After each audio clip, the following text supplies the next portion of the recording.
તમે ખૂબ મહેનત કરી હોય, ભોગ આપ્યો હોય, છતાં સફળતા ન મળે તો કેવું લાગે?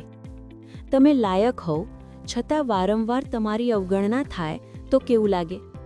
કંઈક એવું જ બન્યું હતું ભારતના એક ક્રિકેટર સાથે, જેણે ટીમમાં સ્થાન મેળવવા માટે વર્ષો સુધી રાહ જોઈ, પણ ક્યારેય એ દિવસ આવ્યો જ નહીં જ્યારે એને બ્લુ જર્સી પહેરવાનો મોકો મળે.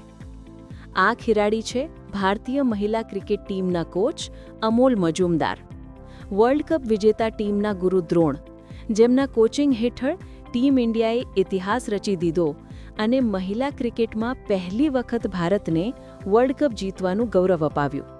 એક સમયે નેક્સ્ટ સચિન મનાતા મજુમદારને આજ સુધી બહુ ઓછા લોકો જાણતા હતા, પણ આજે આખો દેશ ઓળખે છે. 1988માં મુંબઈની હેરિસ શીલ્ડ ટૂર્નામેન્ટમાં નાનકડા સચિન તેંડુલકર અને વિનોદ કાંબલીએ 664 રનની ઐતિહાસિક પાર્ટનરશિપ રમીને ઇતિહાસ રચી દીધો હતો. એ સમયે મેદાનની બહાર એક 13-14 વર્ષનો બીજો એક છોકરો પેડઅપ થઈને પોતાનો દાવ આવવાની રાહ જોઈ રહ્યો હતો. ખેર, એનો દાવ તો પછી એ મેચમાં આવ્યો જ નહીં, પરંતુ ફર્સ્ટ ક્લાસ ક્રિકેટમાં 11,000થી વધારે રન અને 30થી વધુ સદી ફટકારવા છતાં એ એક પણ આંતરરાષ્ટ્રીય મેચ રમી ન શક્યા. રાહુલ દ્રવિડ, સચિન તેંડુલકર, ગાંગુલી જેવા ક્રિકેટર્સ સાથે બેન્ચ શેર કરી ચૂકેલા અમોલે ટીમ કોમ્બિનેશન કે યોગ્ય સ્પોટ ન હોવાથી વર્ષો સુધી એણે એક કોલની બસ રાહ જોયા કરી.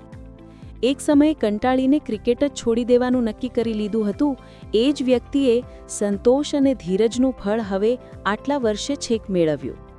કેપ્ટન હરમનપ્રીત તેમના પગે પડી એ મોમેન્ટ ઇમોશનલ કરી દે એવી હતી. અમોલ સર એવા તમામ લોકો માટે પ્રેરણા છે જે પોતાના ક્ષેત્રમાં સખત મહેનત કરે છે.